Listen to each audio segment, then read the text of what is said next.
Chapter 28 Moonlight. Tiamat stood in the center of the room, liquid moonlight raining down on her through the cave's oculus. Even drawn up to only half her full height, she still cut an imposing figure.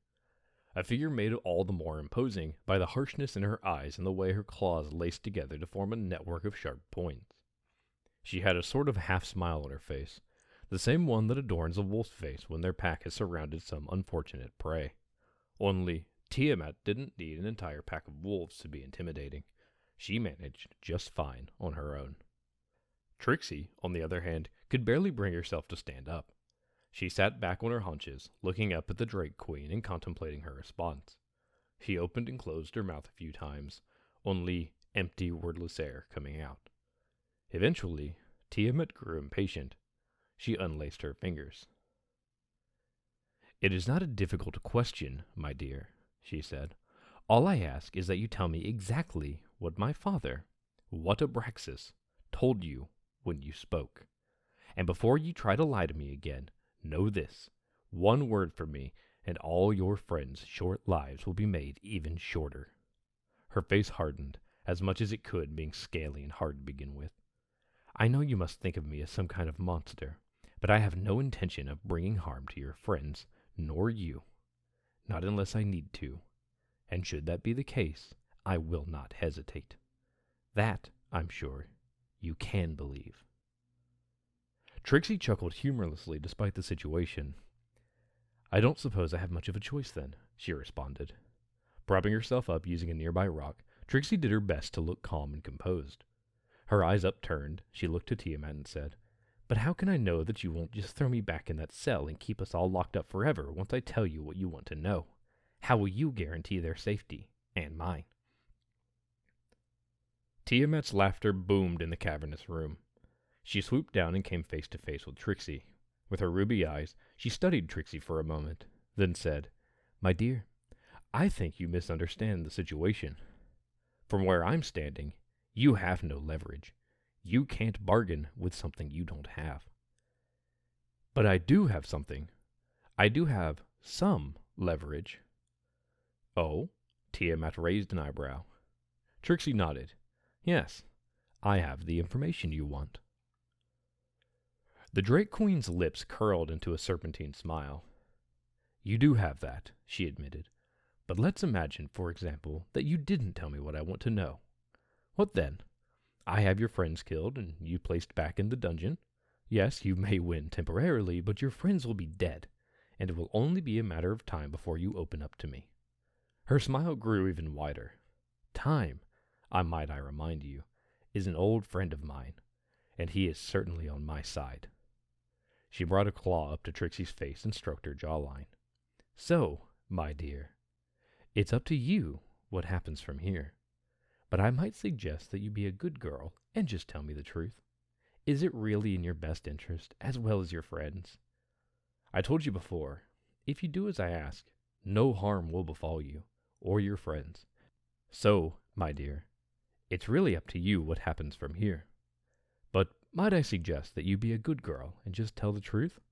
It really is in your best interest, as well as your friends.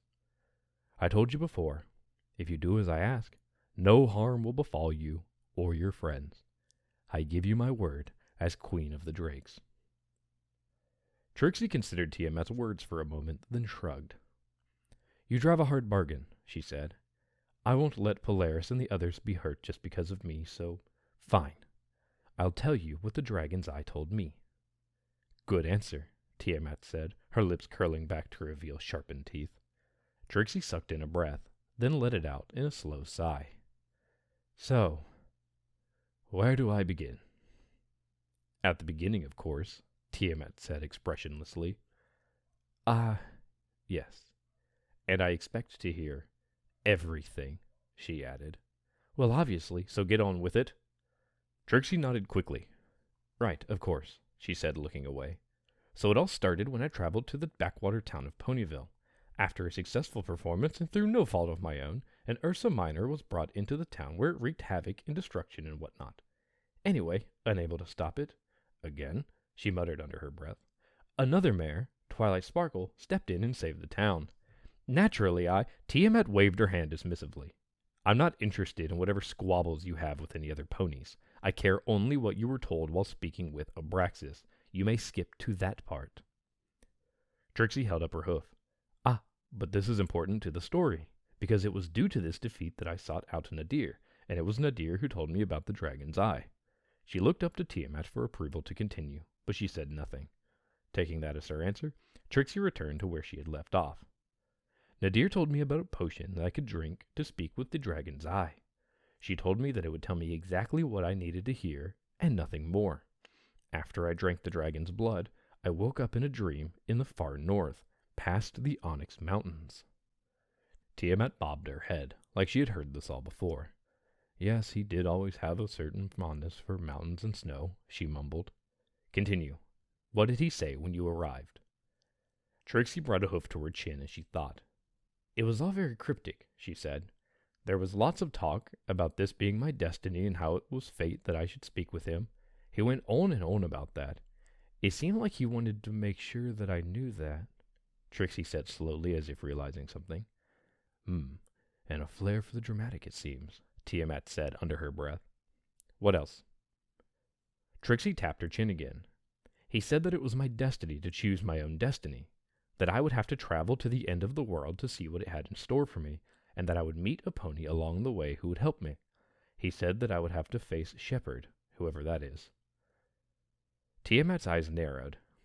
The Shepherd? She frowned, muttering. I'm unfamiliar with this name.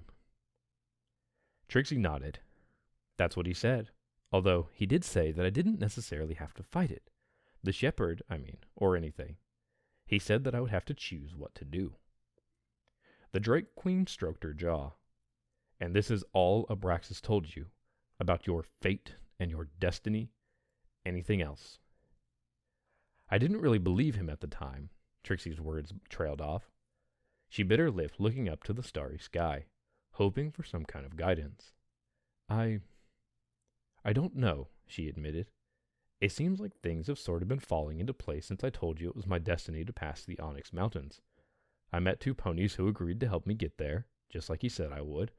I've nearly died countless times, but I've always made it through somehow.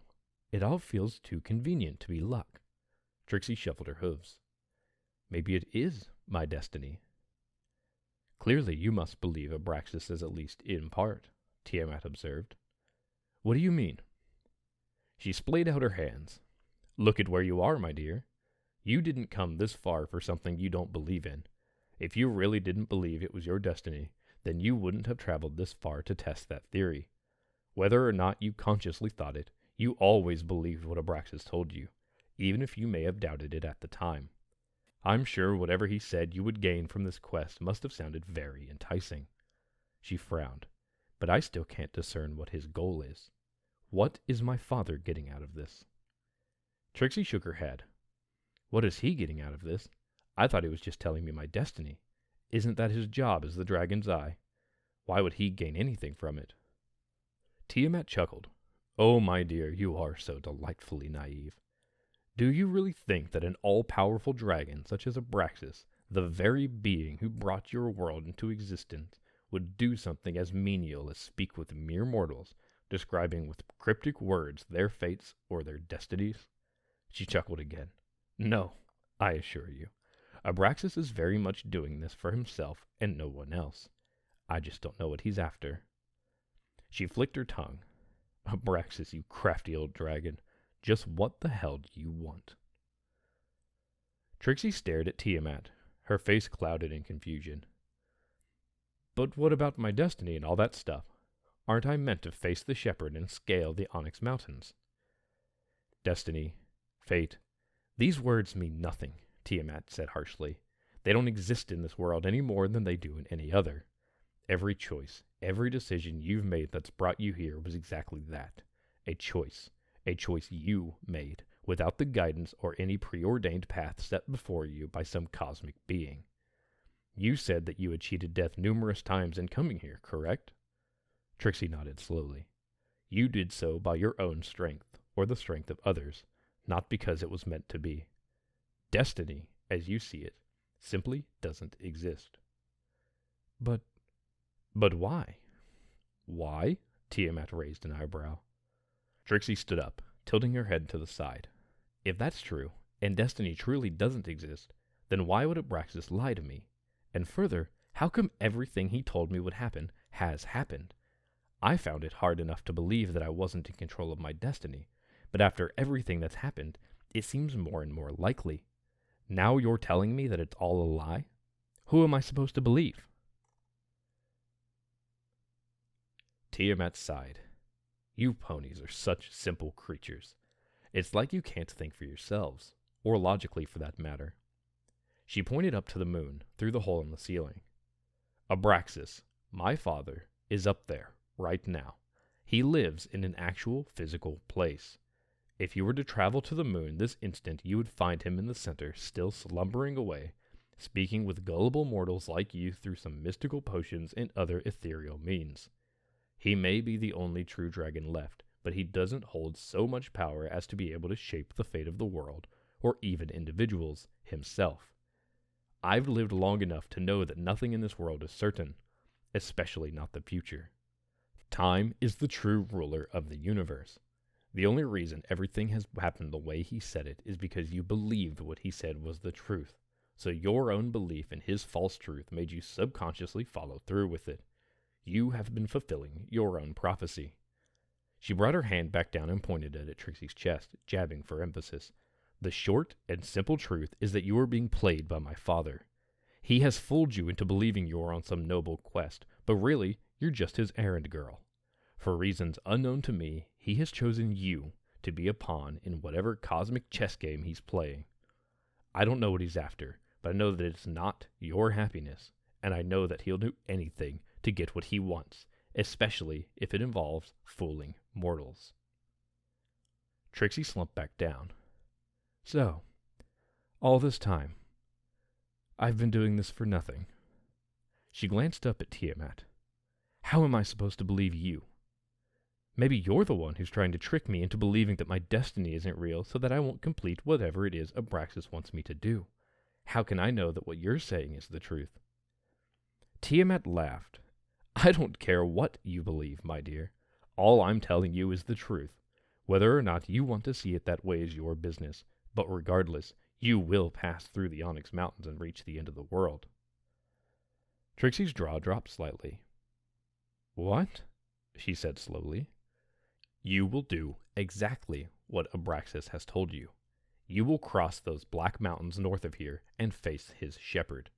I want to know what my father is up to, and this is the best way to find out. You will follow the path he has set for you, and when he reveals his hand, I'll be there to see it.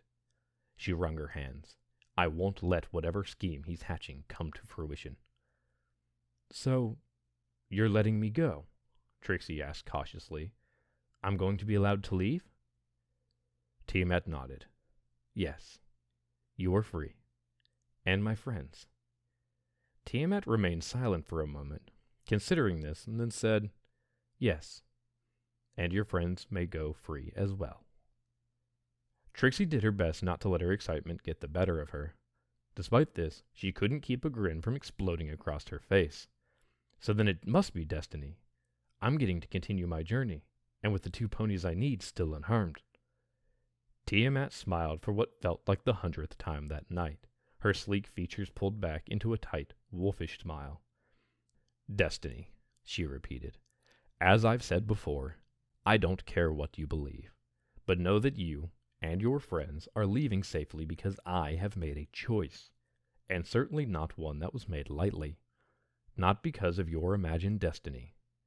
To cement this, I'll inform you of another choice I plan to make in the future. Trixie cocked her head to the side.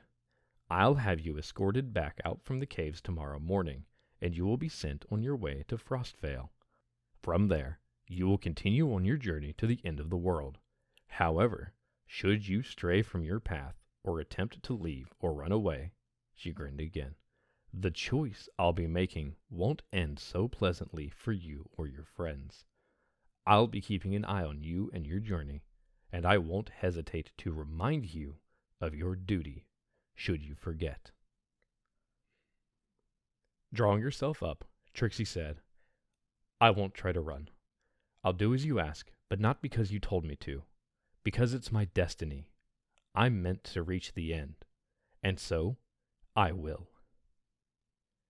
Whatever you must believe in order to do this, Tiamat said, waving her hand flippantly, it does not matter to me. So long as you keep your path, we won't have any problems. Fate or no, you'll do as I ask. She looked to the door behind Trixie and said loudly, Typhon! The door rattled open, swinging wide to reveal a very familiar Drake. Typhon, his head bowed respectably, said, Aye, my queen. Escort our guests back to their friends and have them set up in the more comfortable room. Then, tomorrow, after you have fed them breakfast, take them from our caves and back to the surface. The Frostveil exit, if you please. My lady? He said questioningly. Tiamat sighed. Typhon, I did not ask you to question my orders. Only follow them. Take the lady back to her friends, now. He bowed. Of course, as you command. Grabbing Trixie's waist roughly, he pulled her in close and began to tie a blindfold around her eyes. Come here, little pony. Before he could finish tying it, Tiamat stopped him. Please don't bother with the blindfold, Typhon. It's such a needless hassle. She shook her head. Honestly, what are you trying to hide from her? Typhon grumbled something about just following orders, and then removed the half-tied blindfold from Trixie's eyes, stuffing it into a small pouch on his side.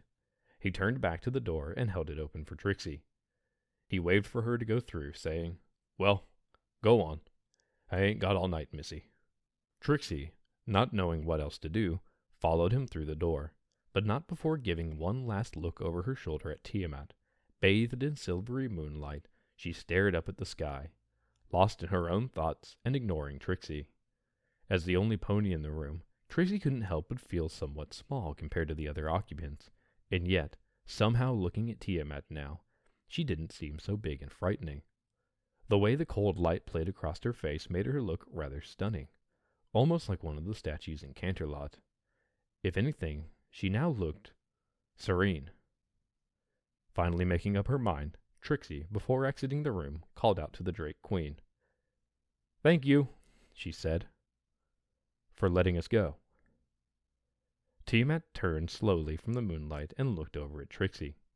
She smiled once again, but this time it wasn't the cruel smile of a predator, but the soft smile of a mother. Don't thank me, she said. Not yet.